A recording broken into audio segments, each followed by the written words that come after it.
Welcome, dear students.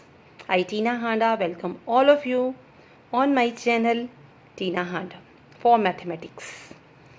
I am creating this platform for you to make your maths fearless and interesting. Through this channel, I am going to teach you each and every aspect and each and every concept of your maths, which proves very helpful for gaining your marks in exams and clearing your entrance. Let's start. Today I am going to teach you a chapter first of 11th class, which is sets. Before start my teaching, I request you to subscribe my channel, like it, share and comment on the video after seeing my video. Let's start. Set. What is a set? Set is a very common name. जैसे आपकी मम्मा भी आपको बोलती है कि अपनी wardrobe set करो, हम मार्केट में जाते हैं, हम कहते हैं कि हमें किचन सेट चाहिए। तो ये एक बड़ा सिंपल सा कॉन्सेप्ट है जिसको हम अपने मैथ्स में यूज़ करते हैं रिलेशंस और फंक्शंस को डिस्क्राइब करने के लिए भी। In simple language, the definition of set is a set is a well-defined collection of objects. Set is a well-defined collection of objects. For example, the river of India. The rivers of India. हम rivers के नाम ले सकते हैं सारे, the Ganga, the Brahmaputra, the Yamuna, the Kaveri. तो उनका एक सेट है। अगर हम कोई भी रिवर का नाम लेते हैं तो वो रिवर किसको बिलोंग कर रही है? इंडिया को। इसी तरह से अगर मैं इसमें नाइल रिवर का नाम लूँगी तो वो इस सेट को बिलोंग नहीं करेगी क्योंकि वो इंडियन रिवर नहीं है। सेकेंड एग्जाम्पल देखते हैं। The vowels of English alphabet namely AEIOU। English के वॉवल्स हैं, इनकी एक क्वालिटी है, इनकी एक क्वालिटी है कि ये सारे के सारे क्या हैं? इंग्लिश के वॉवल्स हैं। Various kinds of triangles. You already know triangles are of many types on the basis of sides, on the basis of angles. Various kinds of triangles. हम सारे ही triangle ले रहे हैं। अब triangle की क्या प्रॉपर्टी है? triangle की ये प्रॉपर्टी है कि उसके अंदर 3 sides होंगी और क्या होंगे? 3 angles होंगे। और जो 3 angles होंगे हमारे पास वो एक प्रॉपर्टी से आपस में कनेक्टेड होंगे। Angle A plus B plus angle C is equal to 180। ये इनकी स्पेशल क्वालिटी है, ये इनकी वेल डिफाइंड क्वालिटी है, जिसके कारण हम इसको क्या बोलते हैं?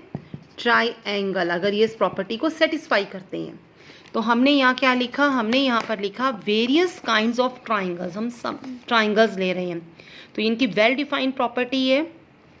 The solution of equations. आप क्वाड्रेटिक इक्वेशन सॉल्व करते हैं 10th क्लास के अंदर, तो जब हम इसका सोल्यूशंस निकालते हैं 2 और 3 तो इसके 2 ही सोल्यूशन बनेंगे, चाहे हम 2 और 3 लिखें या 3 और 2 लिखें। तो ये एक सेट बन जाता है, the solution of equations. A set is a well defined collections of object, जो वेल डिफाइंड होते हैं, जिनको हम डिफाइन कर सकते हैं। जैसे मैंने अभी आपको ट्राइंगल का एग्जांपल शो किया कि ट्राइंगल एक प्रॉपर्टी को सेटिस्फाई कर रहा है। किस प्रॉपर्टी को? कि इसमें तीनों एंगल का सम कितना होना चाहिए? 180। और 3 एंगल्स होने चाहिए और 3 ही इसकी साइड्स होनी चाहिए, जो मिलकर एंगल प्रॉपर्टी को भी सेटिस्फाई करेंगे वो ही क्या होता है? हमारे पास ट्राइंगल होता है। तो हम इसमें ट्राइंगल डिस्कस कर रहे हैं और ये इसकी वेल डिफाइंड प्रॉपर्टी है। Commit to memory. बेटा मेरी क्लास में आपको जहाँ पर भी कमिट टू मेमोरी लिखा नज़र आएगा वो बात आपको बड़े अच्छे तरीके से समझनी है और अपने ध्यान में बिठानी है। कमिट टू मेमोरी यानी कि शॉर्ट फॉर्म में CTM। Sets are usually denoted by the capital letters. अब हम सेट लिख रहे हैं, सेट को हमेशा हम डिनोट करेंगे कैपिटल लेटर्स से। कुछ सेट्स के पर्टिकुलर हम उनको कैपिटल लेटर्स से हमने उनको डिनोशन दे रखी है और हमको उसी तरह से हम डिनोट करते हैं। अगर अपनी NCERT देखेंगे तो अपनी NCERT के अंदर पेज नंबर 2 पर देखेंगे, जो N है वो हमारा रिप्रेजेंट करता है नेचुरल नंबर्स के सेट को, जो Z है वो रिप्रेजेंट करता है इंटीजर्स को, जो Q है the set of all rational numbers, जो R है वो रियल नंबर्स को, जो Z पॉजिटिव है पॉजिटिव इंटीजर्स को, जो Q पॉजिटिव है पॉजिटिव रेशनल नंबर्स को, और जो R पॉजिटिव है वो पॉजिटिव रियल नंबर्स को। Symbols are for special sets given one will be referred to throughout this text. हम अगर कभी भी कहीं पर नेचुरल नंबर्स का सेट डिनोट करना चाहते हैं तो हमें उसको पता है हम उसको किस कैपिटल लेटर से डिनोट कर रहे हैं, एन से। तो आपने यहाँ पर एक बात को ध्यान में रखना है कि sets are usually denoted by capital letters, उनको कैपिटल लेटर्स से जॉइन, और जो इसके एलिमेंट्स होते हैं, जो सेट्स के अंदर उसके पार्ट्स होते हैं, जैसे मैंने एक सेट लिखा यहाँ पर इंग्लिश अल्फ़ाबेट का, मैंने ए से डिनोट किया, AEIO एंड यू, ये इंग्लिश वॉवल्स का सेट है। हम इसको ब्रेसेस में बंद करेंगे, ब्रेसेस ब्रैकेट में। और अब ये जो अंदर AEIOU हैं, हम इनको बोलते हैं एलिमेंट्स। हम एलिमेंट्स बोल सकते हैं, इनको ऑब्जेक्ट्स बोलते हैं, और इनको मेंबर्स, इन तीनों में से किसी भी नाम से बुला सकते हैं। और इनको हमेशा स्मॉल लेटर्स में डिनोट करते हैं। आपने देखा होगा, जैसे मैंने अभी आपको लिख के दिखाया AEIO और U, ये मैंने किस में लिखे, ये मैंने स्मॉल अल्फ़ाबेट्स में लिखे। तो कैपिटल अल्फ़ाबेट्स हैं वो यूज़ किए जाते हैं सेट्स को डिनोट करने के लिए, और जो एलिमेंट्स को डिनोट करते हैं वो हम स्मॉल अल्फ़ाबेट से करते हैं। अब इस चैप्टर के दौरान आप ये सिंबल बहुत बार देखने वाले हैं। इस सिंबल को क्या कहते हैं? इस सिंबल को बोलते हैं बिलोंग्स टू, बिलोंग्स टू। और जब ऐसे करके ये काट दिया जाएगा तो इसको बोलेंगे does not belongs to. The Greek symbol है ये, इसको ग्रीक में इप्सिलन बोलते हैं, जिसका मीन्स होता है बिलोंग्स टू। अब जैसे मेरे पास एक सेट लिखा हुआ है AEIOU, तो A इसके अंदर है, तो सिंबल कौन सा डलेगा? बिलोंग्स का। और अगर मैं B देखूंगी तो B इसके अंदर नहीं है, तो मुझे कौन सा सिंबल डालना पड़ेगा? डज नॉट बिलोंग्स का। जो चीज़, जो एलिमेंट उस सेट को बिलोंग करेगा वो सिंबल से डिनोट होगा बिलोंग से, और जो नहीं करेगा वो डज नॉट बिलोंग से। तो आप एक सिंबल, एक छोटी सी डायरी लगाएंगे, उसमें आप जितने नई चीज़ें मैथ्स में अब यूज़ होती जाएंगी उसको नोट करेंगे।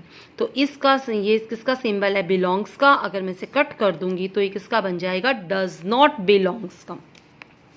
ये आप अपनी एनसीईआरटी में देखेंगे तो आपकी एनसीईआरटी में देखो, यहाँ पर आपको डेफिनेशन मिलेगी। A set is a well defined collection of objects. Sets को हम नॉर्मली कैपिटल से लेटर से डिनोट करेंगे और उसके एलिमेंट्स को स्मॉल लेटर से डिनोट करेंगे। और जो ये साइन है ग्रीक लैंग्वेज का, इसे इप्सिलन बोलते हैं और इसका मीनिंग होता है बिलोंग्स टू। और अगर ये इसको हम इसी तरीके से कट कर देंगे इस साइन को, तो ये किसका मतलब बन जाएगा? Does not belongs to. तो ये बातें आपने अच्छी तरीके से अपने ध्यान में रखनी है सेट्स के रिगार्डिंग, कि सेट को डिनोट करना है कैपिटल लेटर से और जो स्मॉल एलिमेंट्स हैं वो स्मॉल लेटर्स से। अब हम आते हैं representation of sets. Representation of sets, sets को वैसे हम 3 तरीके से रिप्रेजेंट कर सकते हैं, बाय वर्डिंग और roster form and set builder form. लेकिन हम इसको मेनली 2 ही तरीके इसके मेंशन करते हैं। रिप्रेजेंटेशन ऑफ सेट्स के 2 फॉर्म्स होती हैं। एक होती है रोस्टर, जिसको हम टैबुलर फॉर्म भी बोलते हैं, और एक होती है सेट बिल्डर फॉर्म। अब मैं आपको दोनों का मीनिंग क्लियर करने वाली हूँ और बनाना सिखाऊंगी, क्योंकि फर्स्ट एक्सरसाइज में हमें लिखना पड़ेगा रोस्टर फॉर्म में भी और सेट बिल्डर फॉर्म में भी। रोस्टर फॉर्म, रोस्टर फॉर्म में हम कोमास यूज़ करते हैं एलिमेंट्स के लिए और ब्रेसेस लगाते हैं। बेटा इसको ब्रेसेस बोला जाता है।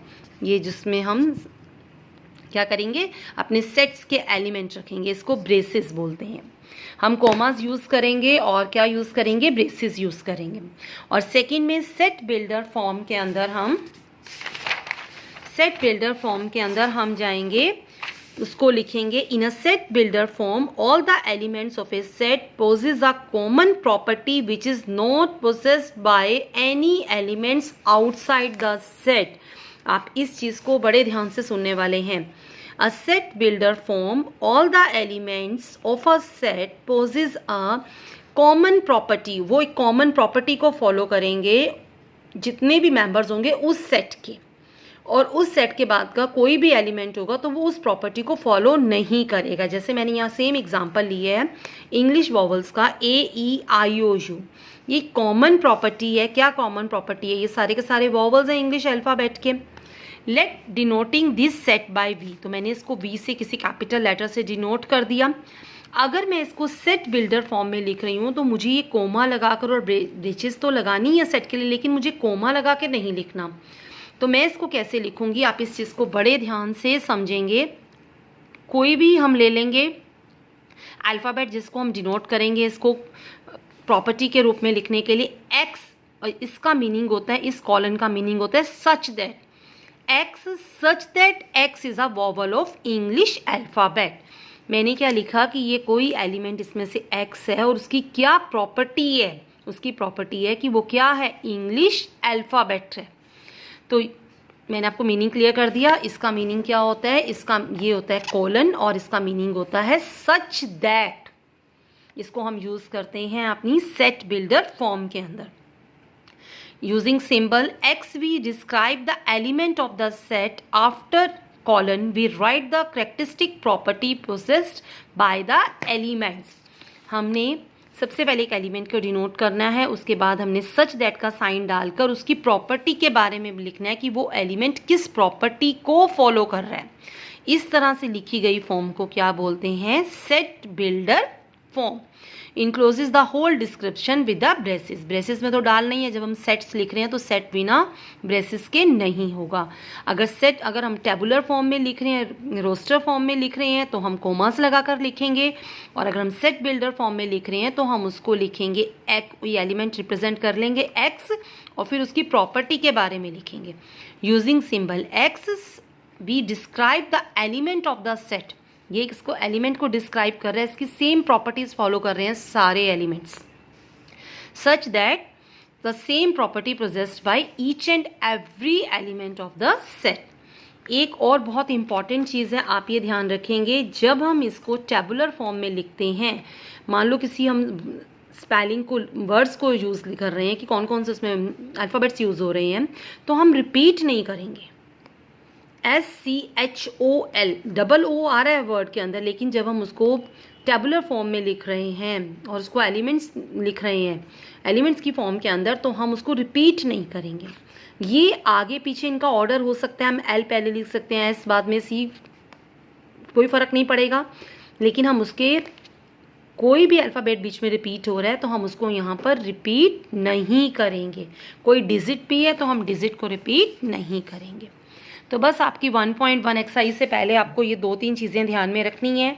एक मैंने आपको 3 पॉइंट्स बताए हैं पहले CTM वाले, कि जो सेट्स हैं उसको कैपिटल लेटर से डिनोट करते हैं, एलिमेंट्स को स्मॉल अल्फ़ाबेट से डिनोट करते हैं। इस साइन का मीनिंग होता है बिलोंग्स, इसका होता है does not belong. Representation 2 types होती हैं, रोस्टर टेबुलर फॉर्म और एक होती है set builder form. Now we are moving to the exercise 1.1। Open your NCERT on exercise 1.1 page number 4. I am going to read the first question. Which of the following are sets?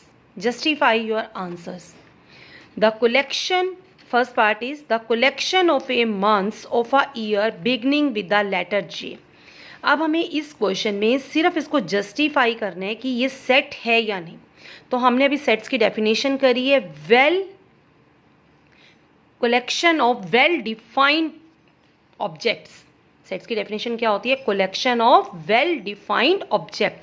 तो हम इसमें यही देखेंगे क्या इसमें well defined है। अगर well defined objects हैं इसके अंदर तो ये हमारे पास सेट है, अदरवाइज ये सेट नहीं है।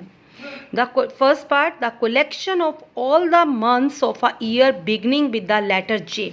तो मैं सबसे पहले जे से लेटर से स्टार्ट होने वाले सारे मंथ राइट डाउन कर लेंगे, जनवरी, जून, जुलाई। अब इसने ईयर की बात करी है, हम सबको पता है कि ईयर में जे से शुरू होने वाले सब 3 ही मंथ हैं, तो ये वेल डिफाइंड हो गया।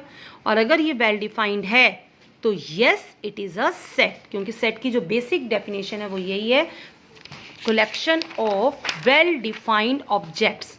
A set is a well defined collections of object। तो यहाँ पर ये well defined हुआ क्योंकि 3 ही मंथ होते हैं पूरे साल के अंदर जो जे से स्टार्ट होते हैं, इसीलिए ये set।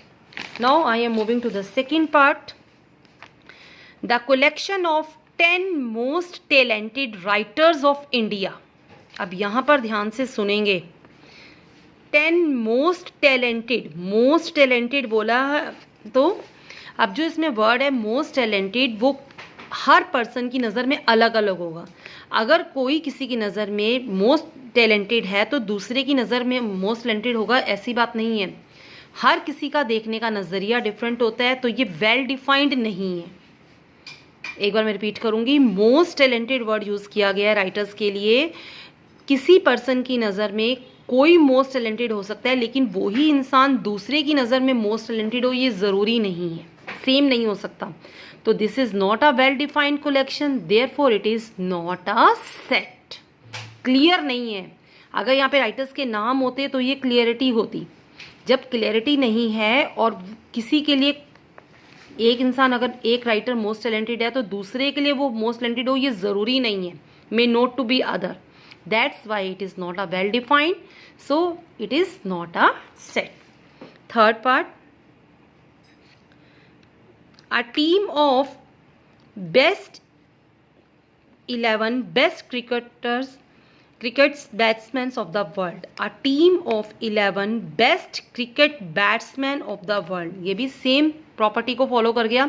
बेस्ट है, अब एक की नज़र में कोई बेस्ट होगा, ये ज़रूरी नहीं कि दूसरे की नज़र में भी वो बेस्ट बैट्समैन होगा, तो ये भी क्या है, वेल डिफाइंड नहीं है, therefore it is not a set.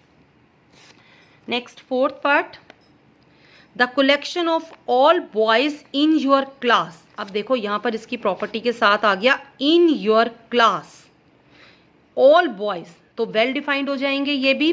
All the boys in your class well defined हो गए, क्योंकि हमें पता है हमारी क्लास में अगर 13 बॉयज हैं या 15 बॉयज हैं तो वो काउंटेड है और वेल डिफाइंड है, तो वो क्या बनाएंगे, सेट बनाएंगे। Yes, it is a set. Fifth part, the collection of all natural numbers less than 100।